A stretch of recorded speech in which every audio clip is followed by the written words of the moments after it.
What do we have here? Another scrumptious young plaything straight out of life and into my club? You smell new, little girl, like fabric softener dew on freshly mowed astroturf. Oh, I'm not frightening you, am I, duckling? I can tell you and I are going to get along just like fire hoses. When we get turned on, there's bound to be flames. I'm the finger down your spine when all the lights are out, and the name on all the men's room walls. When I pout, the whole world tries to make me smile, and everyone always wants to know who is that girl. I am Jeanette, and this bit of chaos crammed in a certifiable giggle is my club. I just love to give you funny feelings all night, sweetheart, but I really must trouble with some business. We'll reunite sweet and soon, I promise.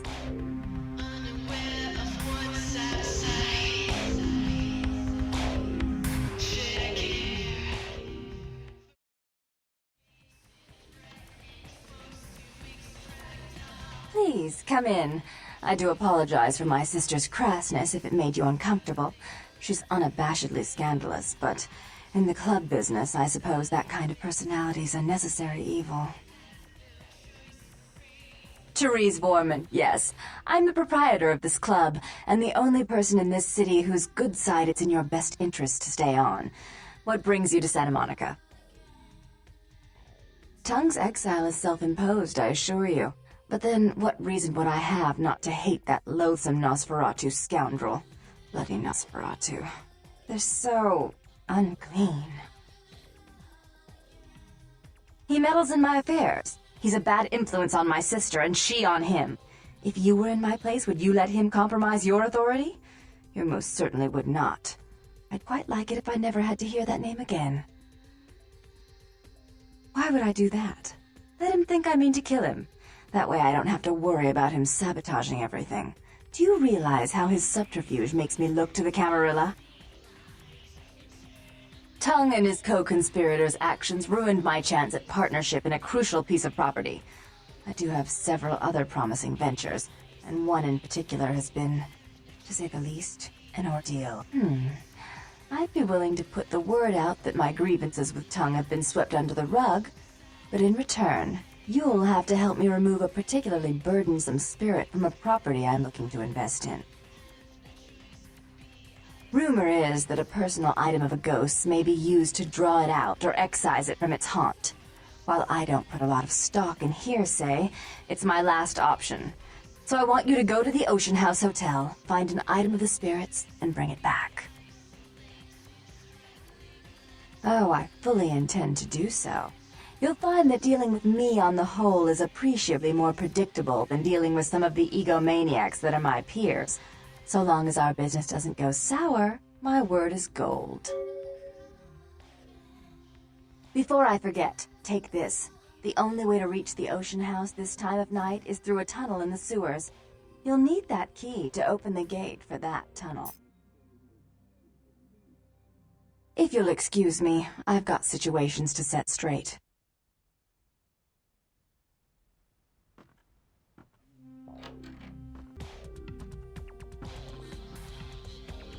How odd. I was just having naughty thoughts about you. You made quite an impression earlier. Did you come up just to cheer lonely little me? Really? Do I often pogo stick through your thoughts wearing nothing but a smile? Be honest. Or don't. What all swayed kittens do. On hands and knees you lap up the milk of me. And we purr, kitten, like dragonflies buzzing around frog bellies. So, Therese told me you might be back with something for her. Do you have it with you? I'm not just some silly doll, you know. All my life, my sisters made me out to be a joke. She told you I was an embarrassment, didn't she? That I couldn't tie my shoes, let alone hold on to something for her. Is that it? She's always belittling me. She's the smart one. She's the favorite. She's the successful one. Well, it's not fair. I'm not a fool. This club's success is just as much my doing as it is hers. Do you understand what it's like to have your own flesh and blood ripping you apart on a daily basis for 2 lifetimes? Can you? Fine, you hold on to it. Since you're so willing to brave that big spooky place for my darling sister, how about doing a teensy tiny favor for little troubled me?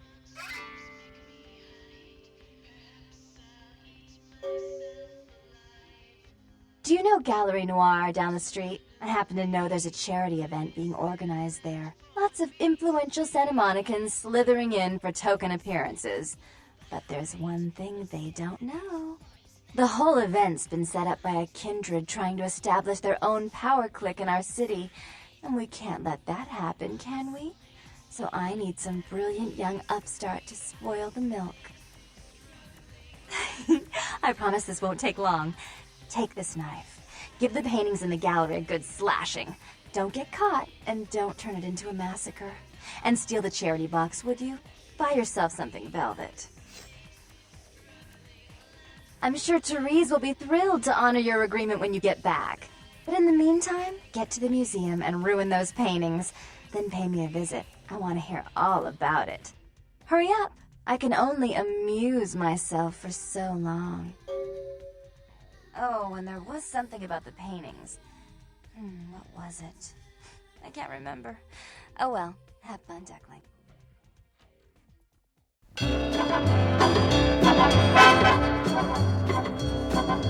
Oh, yeah, yeah, yeah.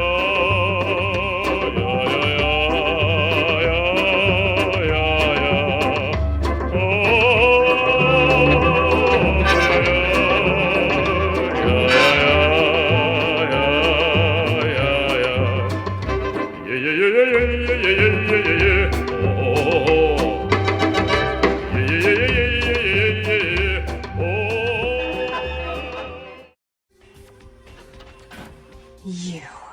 What were you thinking? The museum. That was my event! Did you think I wouldn't find out? Shut up.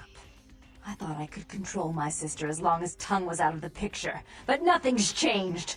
I should have expected that you'd succumb to Jeanette's influence like all the others, but how dare you! Jeanette claimed you did it for her, but let's say I believe you. After all, you've acted decently and rationally up to now. I imagine you'd still like me to call off the feud. Excellent! I'll take that. However, there's only one problem. If Tongue gets word that I threatened Jeanette, which he most certainly already has, it's not likely he'll believe me. So, in order to call off the feud, you're going to have to convince Jeanette to forgive me first. I made some threats against my sister. Idle threats, involving fire and her impious satin sheets. She took them quite seriously, and is avoiding me. I want to meet with her, and explain that they were said in the heat of the moment. I asked her to meet me at the Surfside Diner, to reconcile, but I'm busy with the club and my other endeavors. I'd like you to go to the diner and promise her that I don't plan to take any action against her. Wait for her in the back booth, near the phones. I want to see my sister. Yes, I'll call it off once I've spoken with her myself. Just do what I ask.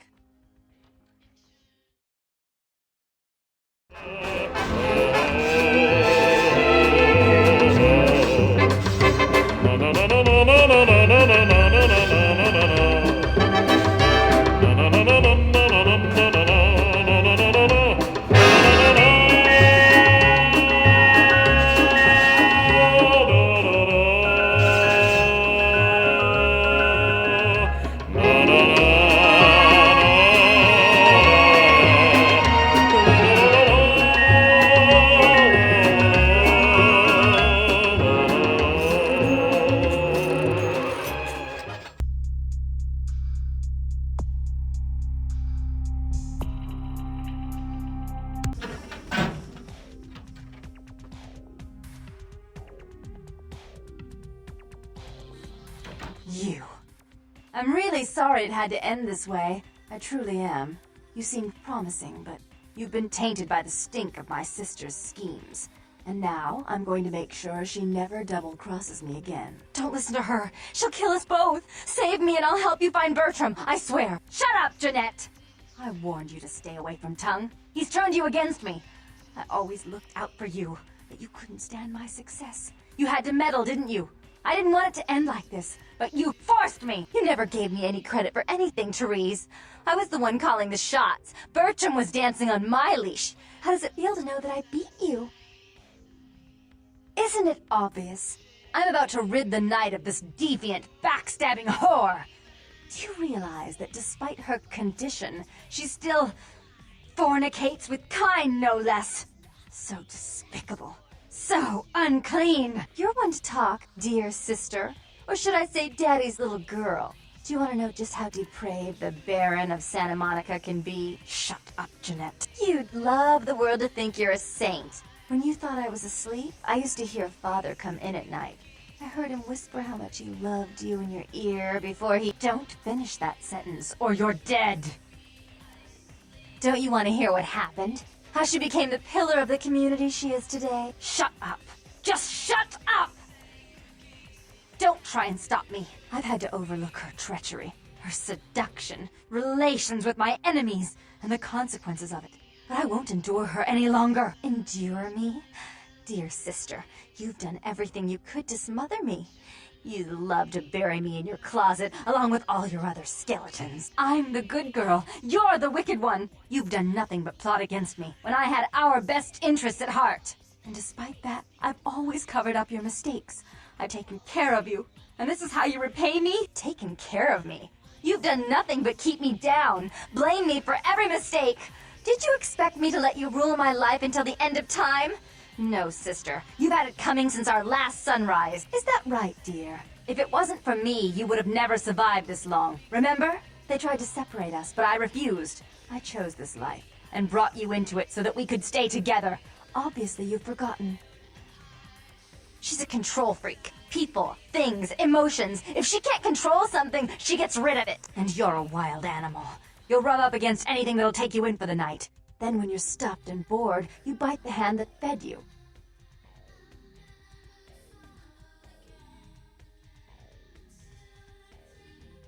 I don't think that's possible.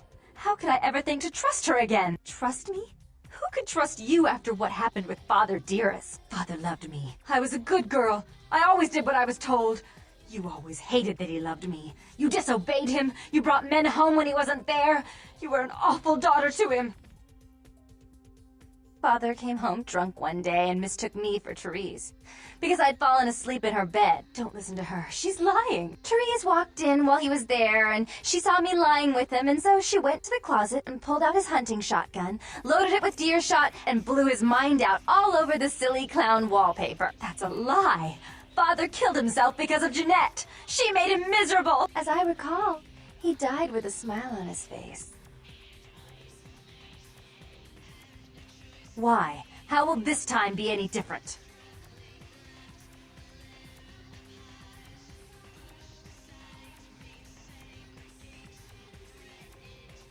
Therese doesn't like to share. Jeanette's irresponsible. She's undependable. A venture like mine requires class and distinction, which is something a pigtailed face-painting harlot does not lend very well. You do have a way with words, sister.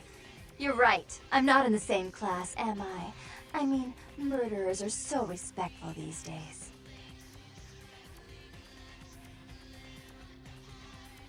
More responsibility. So that she can ruin every opportunity I give her? Of course, zoning permits and shake hands. I'd never be able to keep up. But I only do it for attention and out of love. You do it because you're vindictive and jealous, and you deserve it. If she would stop treating me like a child, if she would start behaving like a rational adult. Yes, there was a time. When I was a child, I didn't have many friends. I suppose Jeanette was the only one. We never did get to go out of the house much. Father wouldn't allow us. He said we'd get hurt, so we stayed inside and we imagined our own worlds. And we spent so much time there together, ruling over those places. Those were happier times, before we grew apart. I never did. No, I guess I don't. Jeanette, if I were to offer you equal control in Santa Monica, would you quit consorting with Tongue? I'll stop working against you with him. But since I've got him in my pocket already, there's no reason for me not to pay him a little visit once in a while, when he can be of use. That's not a bad plan. There's just one more thing. I want to be in charge of Santa Monica, but only publicly. I want you to continue to convince others that our relations are strained. That way. We know who our enemies are. I agree. Take it. I'd hate to look at it again and think of what almost transpired. I suppose now that Jeanette and I have settled our differences, I'll call off the feud with Tongue. Bertram's hiding in an empty oil tank at the old gas station. I'll tell him to expect a visitor, and I'll ask him to be extra nice. Please give Santa Monica's regards to the prince. And keep your tongue tied about what happened tonight, or we'll have to kill you.